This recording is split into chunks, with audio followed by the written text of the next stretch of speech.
How to create Slack incoming in Webhook.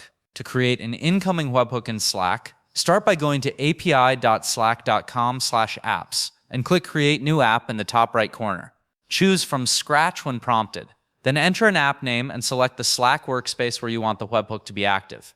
Click Create App to continue. On the next screen, look at the left sidebar and click Incoming Webhooks under the Features section. Turn on the toggle labeled Activate Incoming Webhooks.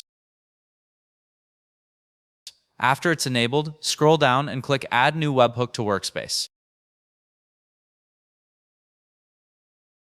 A Slack permission window will appear. Choose the channel where you want the messages to be posted and click Allow. Once redirected back, you'll see your newly created webhook URL listed. Copy this URL, it's what you'll use in your code or tools to send messages into Slack. Like and subscribe if you find this video helpful.